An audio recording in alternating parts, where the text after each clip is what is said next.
عاصم منیر نے تقریر میں کہا، اور وہ جو مبارک ثانی کیس کے تناظر میں میں نے بات کی، وہ اب تھوڑا سا مزید جو تقاریر ہوئی ہیں، جو معاملات ہیں، ایک تو گزشتہ ویلاگ میں نے بتا دیا تھا کہ جو عالمی سطح پر سازشیں ہو رہی ہیں وہ میں اکثر اپنے ویلاگز میں آپ کو بتاتا بھی رہتا ہوں، اور جہاں جہاں کام ہو رہا ہے، نقد لگانے کی بریک واردات کی جا رہی ہے، ان کو ہائی لائٹ بھی کرتا ہوں اور آپ کے سامنے عیاں بھی کرتا ہوں۔ تو لاہور میں جی ٹاؤن شپ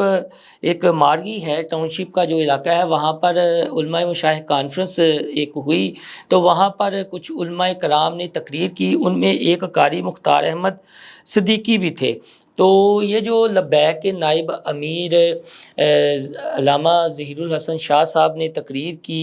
لاہور پریس کلب کے سامنے، جس کے بعد یہ ایک بہت بڑا تنازع کھڑا ہوا، اور تنازع تو نہ کہیں، لوگوں کو پتہ چلا کہ آخر سپریم کورٹ نے یہ کیا کیا ہے اور کہاں پر نقب زنی لگانے کی کوشش کی گئی ہے۔ اس کے بعد اس حساس نوعیت کے معاملے کا، ایشو کا، یا قادیانیوں کو تبلیغ کی اجازت دینے کا جو ہوا تھا، اس کے بعد ریلائز ہونا شروع ہوا، اور مختلف مکاتب فکر سمیت جو مختلف شعبہ زندگی سے وابستہ افراد ہیں جو اس پر کام کر رہے ہیں، وہ بھی پھر کھل کر سامنے آئے۔ تو ان کا یہ کہنا تھا کہ یہ جو تقریر کی گئی نا، ان کے سر کی قیمت لگائی گئی، قیمت تو اس کی لگائی جاتی ہے، جملہ قابل غور ہے، ذرا سنیے گا جو قاری صاحب نے بولا کہ قیمت اس کی لگائی جاتی ہے جو انمول ہو، قیمت اس کی لگائی جاتی ہے جو انمول ہو، جو 2 ٹکے کا ہو، اس کی کیا قیمت لگانی، قیمتیں انمول لوگوں کی لگائیں۔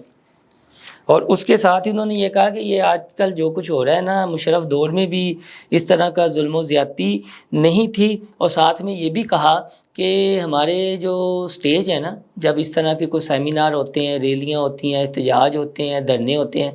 تو سٹیجوں پر کچھ گھسبیٹھیے آ جاتے ہیں جو ہمارے مقصد کو پیچھے چھوڑ دیتے ہیں اور اپنا ایجنڈا سامنے لے آتے ہیں، کچھ ایسی متنازع باتیں کر کے یا تقاریر کر کے۔ ان کی نشاندہی بہت ضروری ہے، وہی جو میں بات کر رہا تھا بار بار کہ 11 اگست یا 11 اگست سے پہلے، پھر اس کے بعد جو بھی چیزیں ہیں، آپ کا نام استعمال کیا جاتا ہے اور پھر معاملات خراب ہونا شروع ہو جاتے ہیں۔ تو یہ جو آرمی چیف کی تقریر ہے ناموس رسالت صلی اللہ علیہ وآلہ وسلم کے تناظر میں، اور فساد فی الارض جو پھیلانا چاہتے ہیں جو ملک دشمن عناصر ہیں، ان کو تو ایک جواب مل گیا ہے۔ اور یہ تقریر میں ہمیں تو ایسا لگا، جو مجھے محسوس ہوا وہ یہی تھا کہ واقعی انہیں اس حساس معاملے کا ادراک ہے اور یہ چیزیں ان کے نوٹس میں بھی ہیں۔ پھر ایک بات یہ بھی ہے جی کہ خالی قاضی فائز عیسیٰ ہی کیوں، جو اس کے پیچھے ہیں، جو ان کے پیچھے ہیں، جو یہ سازشیں کرتے ہیں، ان کا بھی مکھو ٹھپنا چاہیے، ان کا بھی منہ بند کرنا چاہیے، ان کے خلاف بھی کارروائی ہونی چاہیے، اور جو ذمہ داران ہیں ان کو سامنے لانا چاہیے۔ تو یہ مجھے لگ رہا ہے جی کہ یہ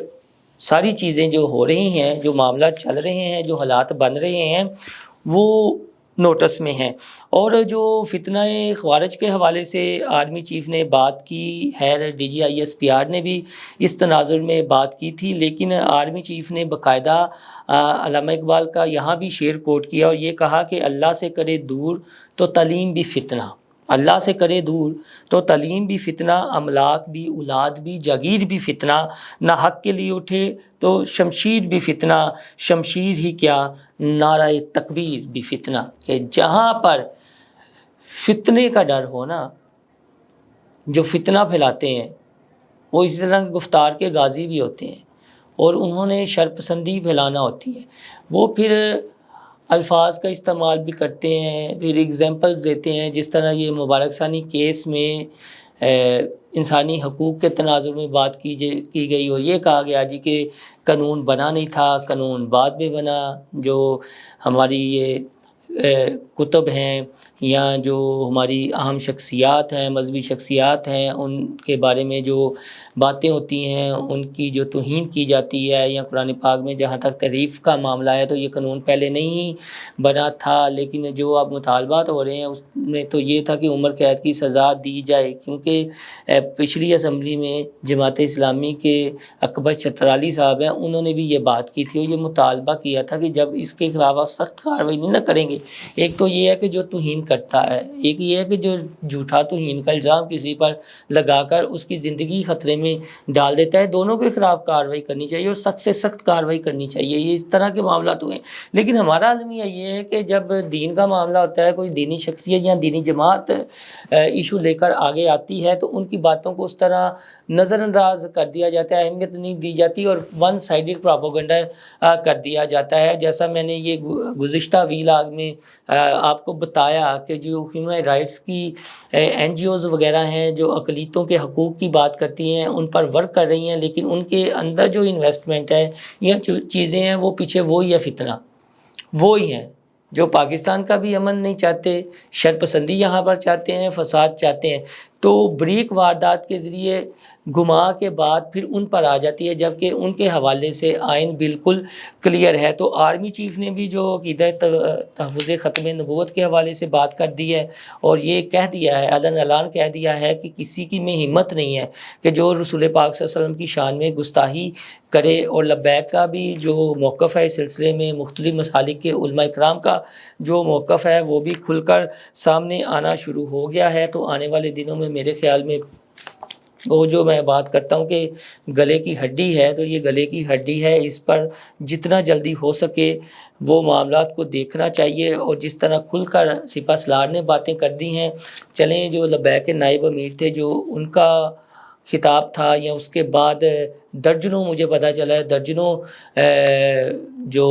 علماء اکرام ہیں یا درجنوں افراد ہیں، انہوں نے بھی سر کی قیمتیں لگانا شروع کر دی تھی، لیکن میرے خیال میں قاری مختار احمد صدیقی صاحب نے جو بات کی ہے نا کہ قیمت اس کی لگائی جاتی ہے جو شے انمول ہو، جو شخصیت انمول ہو، جو 2 ٹکے کی ہو، اس کی کیا قیمت لگانی ہے۔ یہ غیر ایک اسپیسیفک فرد کے حوالے سے نہیں ہے، یہ ایک اوور آل ہے، اور سمندر کو انہوں نے کوزے میں بند کیا ہے۔ اور آرمی چیف جس طرح اب کھل کر سامنے آئے ہیں، میرے خیال میں یہ جو بڑا نازک اور حساس معاملہ ہے جس سے قوم کے جذبات جڑے ہوئے ہیں اور مطالبے ہو رہے ہیں، اس پر اب کچھ نہ کچھ نکل آئے گا۔ اگر نہ نکلا تو پھر معاملہ وہی فساد فی الارض کون پھیلانا چاہتا ہے، کون اس کے پیچھے ہے، وہ پھر ان سب کے چہرے ایک ایک کر کے عیاں ہو جائیں گے۔ فی الحال اتنا ہی، مزید اس سلسلے میں جو اپڈیٹ آئے گی آپ کے ساتھ شیئر کریں گے۔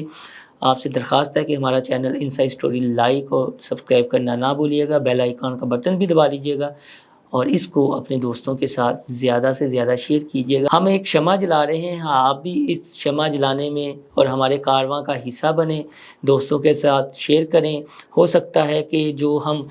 عام فہم زبان میں یہ ایشو سمجھانے کی کوشش کر رہے ہیں، یہ فتنہ جو پھیلا رہے ہیں، ان کے چہرے عیاں کر رہے ہیں تو سب کے سامنے عیاں ہو جائیں۔ اللہ حافظ۔